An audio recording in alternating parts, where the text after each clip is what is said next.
இப்போ எங்கள் அண்ணா வந்து ஒரு பள்ளம் தோண்டிகிட்டு இருக்கான். பயங்கர ஆழமான பள்ளம்.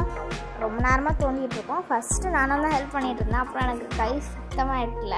அதனால நான் ஸ்டாப் பண்ணிட்டேன். எங்கள் அண்ணா தான் தோண்டிகிட்டு இருக்கேன்.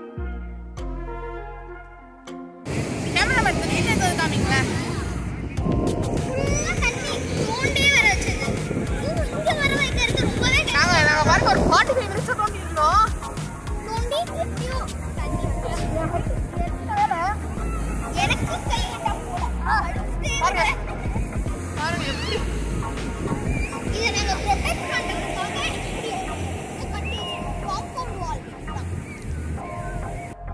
இப்போ நான் அந்த பழத்துக்குள்ளே உட்காந்துக்கிட்டேன். என் காலை வந்து ஃபுல்லாக மண் போட்டு கவர் பண்ணுறாங்க.